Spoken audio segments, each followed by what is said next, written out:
Pope Benedict resigns, the first time a pope has done that in 600 years. Probably be a good time to have a book come out about the inner workings of the Vatican, and John Thavis has done just that. He has worked as a Vatican reporter for years, 30 years. He retired, and he's written a brand new book called The Vatican Diaries. John Thavis, welcome to KTRS here in St. Louis. I'm happy to join you. Perfect timing, or did you have some inside information? No, I did not have inside information. My publisher thinks I convinced the Pope to resign to help sell books. I assure them I didn't. My former colleagues in the Vatican press office, because I had the good fortune to arrive the day before the Pope resigned, I came back from the United States, they're convinced that I knew something. I keep telling them I didn't really. But it is good timing, and I think, in a sense, I did not set out to write a history of this pontificate, but looking back, I probably have done that in a way that gets behind the scenes about some of the decisions and some of the mishaps that occurred under Pope Benedict's reign. John Thavis, explain your job as the chief of the Rome Bureau of the Catholic News Service. You did not necessarily work for the church. You weren't the PR arm of the church, correct? No, we're professional journalists, and in fact, I came from other journalistic jobs. And 30 years ago, I was offered a job with Catholic News Service. And, the reason I took it is because I thought, covering the Vatican would be a fascinating beat. And it was absolutely right. I mean, it was the best job I could have possibly hoped for. I had the best job in the world. It was a challenge because, of course, the Vatican theoretically believes in keeping its secrets, but it was a place that rewarded you because the more you learned about the place, the more you could actually kind of get behind some of the cliches about the Vatican and some of the misunderstandings about the Vatican. You write in your book, The Vatican Diaries, that it's more Keystone Cops than Machiavelli. Explain. That's right. Well, I think people have the image of the Vatican as a rather ruthless machine that, has a global agenda, and it issues orders from the top and grinds out that agenda, and no dissent is tolerated, and nothing ever is out of place. And, of course, you don't work there covering the Vatican very long before you discover that this is pretty much a caricature of the place. The Vatican is actually very decentralized. It may surprise people, but it's, the Catholic Church is a tremendous hierarchy, but the Vatican itself is a place where low-level people are often making decisions unknown to their superiors. They're often speaking out of turn. Sometimes it's a beautiful thing they're saying, and sometimes it backfires. We journalists, of course, like to prod people into talking to us, and so I suppose we're partly at fault for that. But the Vatican's a fascinating place because some of the smaller bit characters can sometimes take center stage. It's a place where one assumes that everything's always orchestrated, but the more you get inside it, the more you see that things often come unglued. And sometimes they come unglued in a good way, sometimes in a bad way. You've had a seat for the last 30 years to watch this, as an independent journalist, to watch this priest scandal and with the pedophiles around the world evolve. When you're asked about it and you write about it in the Vatican Diaries, what do you tell people?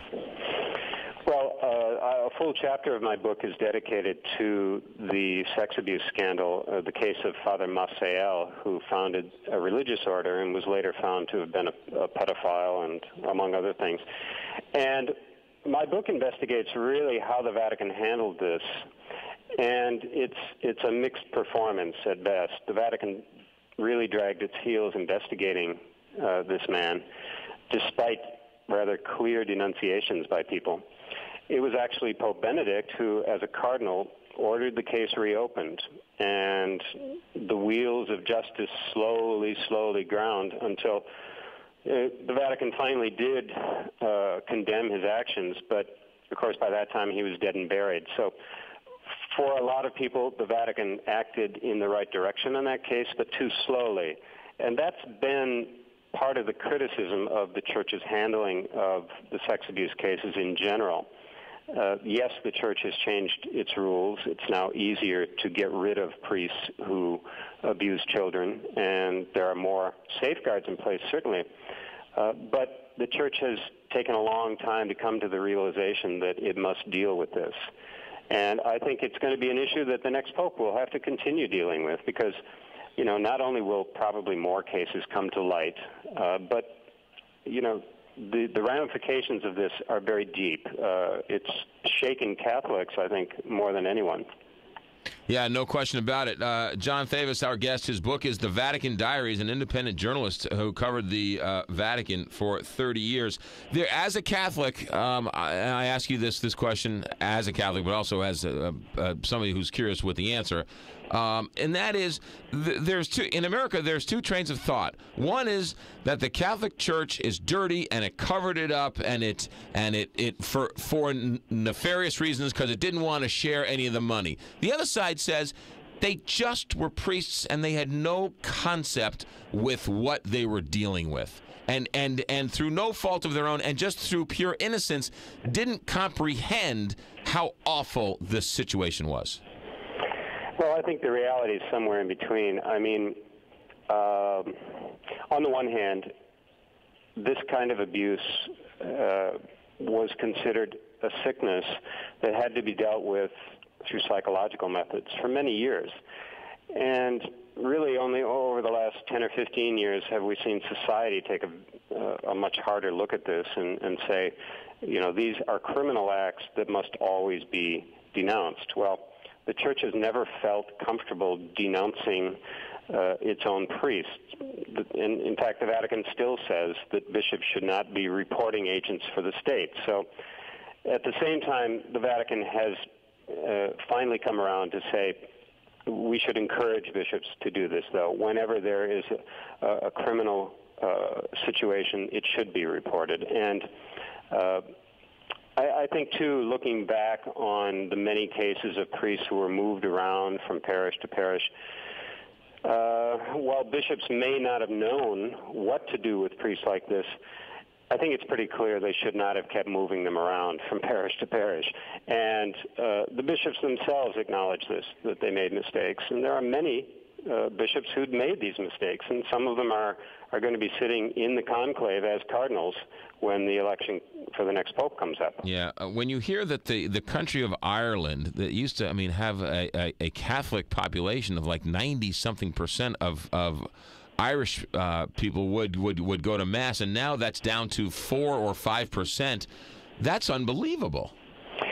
Right. I'm not sure about those numbers, but certainly there's been a tremendous fall-off in practice of religion, not only in Ireland, but across Europe.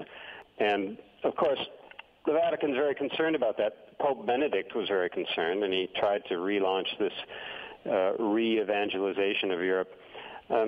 It's an uphill process. The Vatican has a hard time getting the ear of young people, for example, because young people seem to turn off whenever they hear some of the Church's teachings.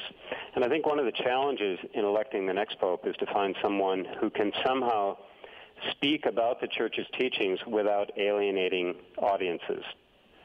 The book is called The Vatican Diaries. John Thavis is our guest. Brand new book out, and it drops just as Pope Benedict announces to the world that he's going to resign, the first time a pope has stepped away in almost 600 years. Do we have any insight, John, as to why he is stepping away? Any reason other than it's just time and he's losing his faculties? Well, I personally feel that Pope Benedict had this in mind from day one of his pontificate. I think, he's a very rational and reasonable man, and I think he watched Pope John Paul II suffer at the end. And like most people, he thought, in a sense, that was a very graceful passing for the Church. In a way, the Pope John Paul II was at his window a week before he died. So the Church did not have a lingering illness or a pope who had to disappear for months or years.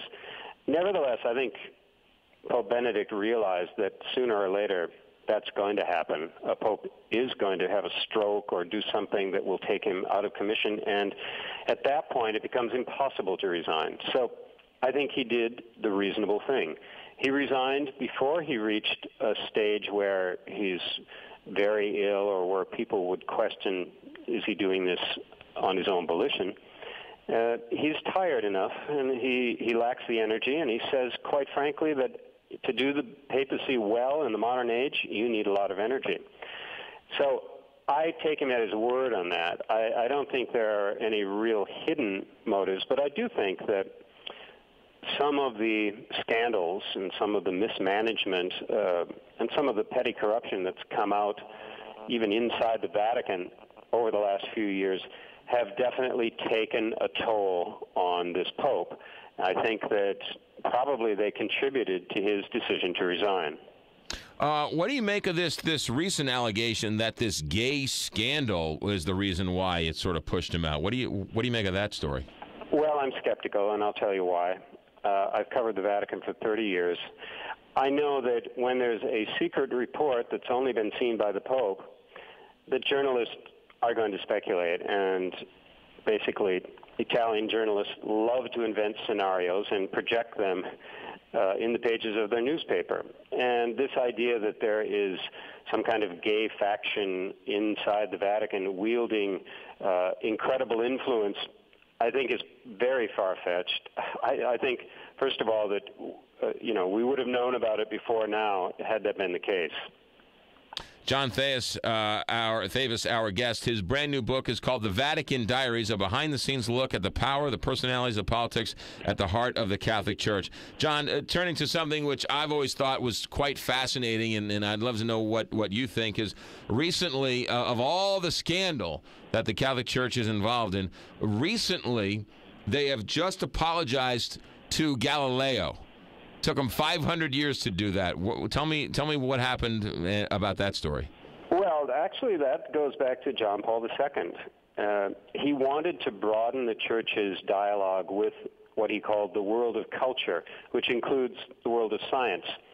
And, it was John Paul II who really came out and said publicly in a speech that the Church can give credence to evolution, for example, and that was startling to some people. And it was John Paul II who began this rehabilitation process of Galileo, who, of course, was condemned by the Inquisition. And, obviously, everyone accepts the fact that Galileo was right in his astronomical theories, that, in fact, the Earth does revolve around the sun. But the question was, did the Vatican mistreat him? And I think, yes, in fact, the Vatican actually has a team of its own astronomers who work as professionals, and they helped lead the way toward this review of the Church's actions of Galileo. And I think it wasn't a very symbolic case. It was a way for the Church to say, we're making our peace with science now. But it took them 500 years to apologize to Galileo. Well, things happen very slowly here, although, they're happening more quickly than they used to. Let's talk about that for a second. The book is called The Vatican Diaries. John Thavis, our guest. We're going to come back in a moment, talk more with him. Brand new book out, getting a lot of attention, especially with all the news coming out of Rome these days. The Vatican Diaries. Back in a moment on the Big 550 KTRS.